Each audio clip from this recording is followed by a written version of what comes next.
cemetery is not just a place to bid farewell to the departed. It is a silent space, yet it holds thousands of untold stories about real people who once lived, fought, and sacrificed. Among the identical tombstones lie lives that were anything but identical.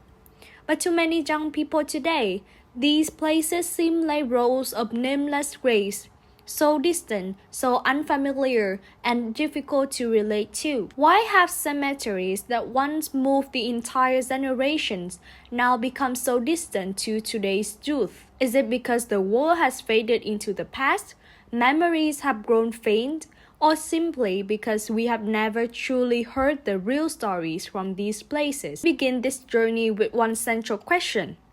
How do war cemeteries convey stories to the new generation? Let's take a step back and ask, what exactly is a war cemetery? At its core, a war cemetery is a burial ground for military personnel who died in wars or armed conflicts. These places exist across the world, silent, solemn, and filled with names. Unlike Vietnam martyrs' cemeteries, which honor officially recognized heroes like martyrs or Vietnamese heroic mothers, war cemeteries are more neutral. They often include soldiers from both sides of all nationalities. Their purpose isn't to glorify one side, it's to remember the fallen, regardless of victory or defeat. One notable example is the Bien Hoa Military Cemetery in Đồng Nai, the resting place of around 16,000 soldiers from the Republic of Vietnam Armed Force, many of whom died during the Tet Offensive and Easter Offensive. Another is Phố Nghĩa Trang in Hanoi. At the end of this street, once stood a cemetery where French citizens and soldiers were buried, known locally as Khu Nghĩa Địa Tây or the Westerners' Cemetery. These sites remind us that the memory of war spans beyond borders and ideologies. But unlike in many Western countries, Vietnam has very few official war cemeteries still standing today.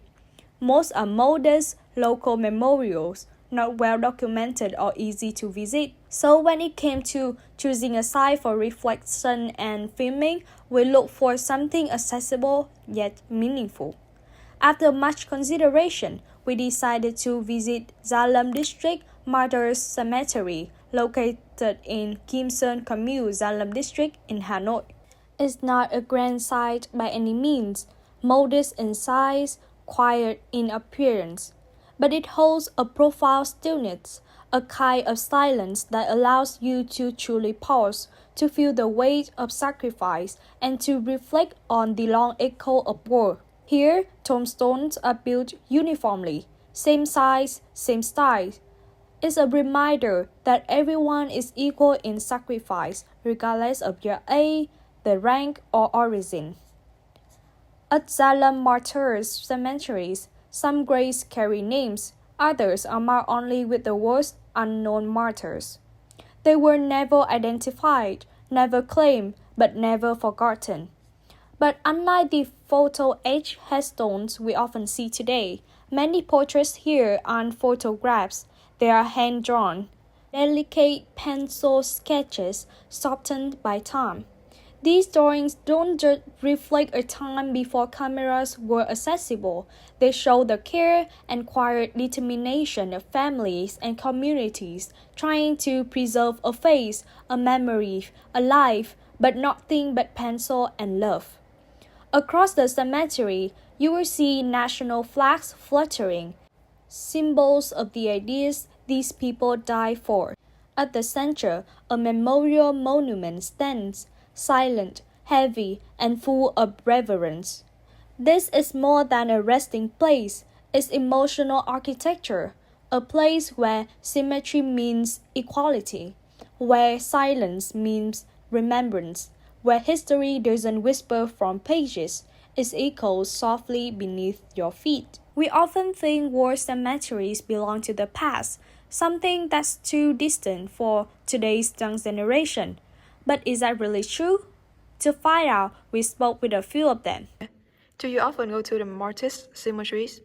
To be honest, I do not often go to the Madrid cemetery.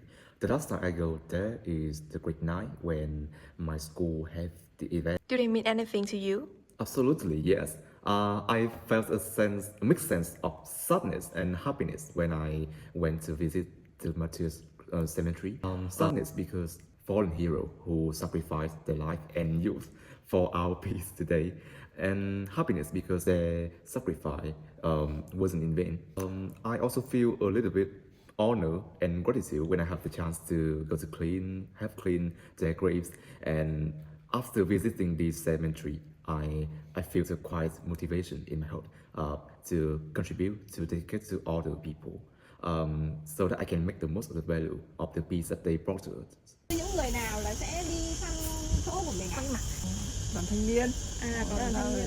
đi làm vệ sinh rồi cùng đi thắp hương cho các anh hùng liệt sĩ, Vâng. hay là các đơn vị như quân đội ấy. Ngày lễ là thường về để thắp hương. Vâng. Thế ở đây mình có hay thấy kiểu giới trẻ, học sinh, sinh viên như bọn cháu là hay đến đây để mà thăm viếng không ạ? Không có. Thế bác có hay thấy kiểu giới trẻ bọn cháu là đến đây để thăm viếng nghĩa trang không bác? Học sinh, sinh viên. Thế bình thường có các trường là kiểu sắp xếp cho sinh viên, học sinh đi không bác? Học sinh thì trường học sinh đây chỉ có mùng 29 này, Vâng. trường ở Kim Sơn này tổ chức làm. Trường vào thì chỉ thắp hương thôi, còn lúc về trường thì người ta có phổ biến hay như nào thì chả biết được. Các trường ra đây thì người ta sẽ có hoạt động gì hả bác, kiểu mình thắp hương thế thôi ạ, hay là có kể chuyện để cho học sinh kiểu biết thêm về các anh hùng liệt sĩ? Không, đây ra chỉ thắp hương thôi. Chỉ thắp hương thôi ạ. Bọn con cũng muốn là được nghe thêm những cái câu chuyện về các anh hùng liệt sĩ, kiểu bác có thấy là có câu chuyện gì ấn tượng bác muốn kể cho bọn con nghe lại không ạ? Đây nó chỉ có cái gì ấn tượng. We realized that they didn't have much to share. We went there hoping to learn about the sacrifice, but unfortunately, we were left disappointed. There were no information boards or resources to help us understand the historical significance of the place. This experience highlights a major barrier for young people in connecting with meaningful historical cultures when visiting war cemeteries. Without stories, resources, or context, it becomes really hard to truly grasp the sacrifice made by past generations. The absence of educational materials or personal stories prevents visitors, especially younger generation, from forming a deeper emotional connection. Such gaps in accessibility to history not only hinder the younger generation from understanding the profound significance of these places, but also make it difficult for them to fully appreciate the values of sacrifice, resilience, and heroism. Without a way to bring the past to life, it becomes just another physical location devoid of its rich narrative and emotional resonance. This is a challenge we must address if we want the next generation to truly connect with their history and heritage. From the interview, we can see that for many young people today, history feels out of reach. In reality, most young people today learn about history through school subjects, through textbooks. And textbooks teach words through timelines, events, and numbers. Phrases like victory at X or battle of Y become just bullet points to memorize, not something that sparks empathy. You learn it, you take the test, but you don't necessarily feel it. What's missing is emotional connection, the kind that turns inks on a page into real human stories. But when you walk into a martyr cemetery, something shifts. The silence, the rows of tombstones, the weight of the space, it makes world feel real more than ever before. It awakens emotion. War is no longer about fallen soldiers. It becomes Nguyễn Văn A, 19 years old. It becomes row after row mark unknown martyrs.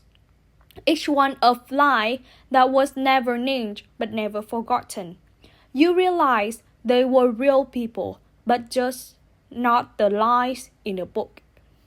Through direct experience, we begin to understand the value of peace, and why it matters to preserve historical memory.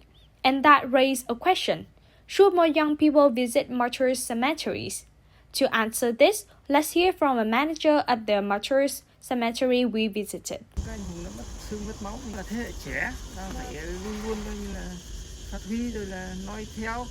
From the interview, we can see that young people definitely should visit mature cemeteries, not just as a formality, but as a real, meaningful experience, a place for gratitude, for maturity, and for building a deep connection between the past and the present.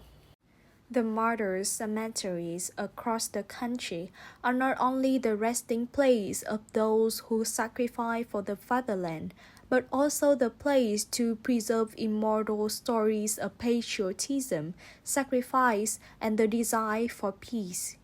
To understand the losses and what remains, let's start with the telling numbers through an interview with the cemetery caretaker. Bác có nắm được là ở đây có khoảng bao nhiêu mộ không ạ? 107. Thì trong đó có 26 mẹ nam anh hùng. Tiêu chuẩn mẹ nam hùng là 2 liệt sĩ, là một liệt sĩ duy nhất, một mẹ một con. Standing here, we realize that this cemetery is not just a testament to a war.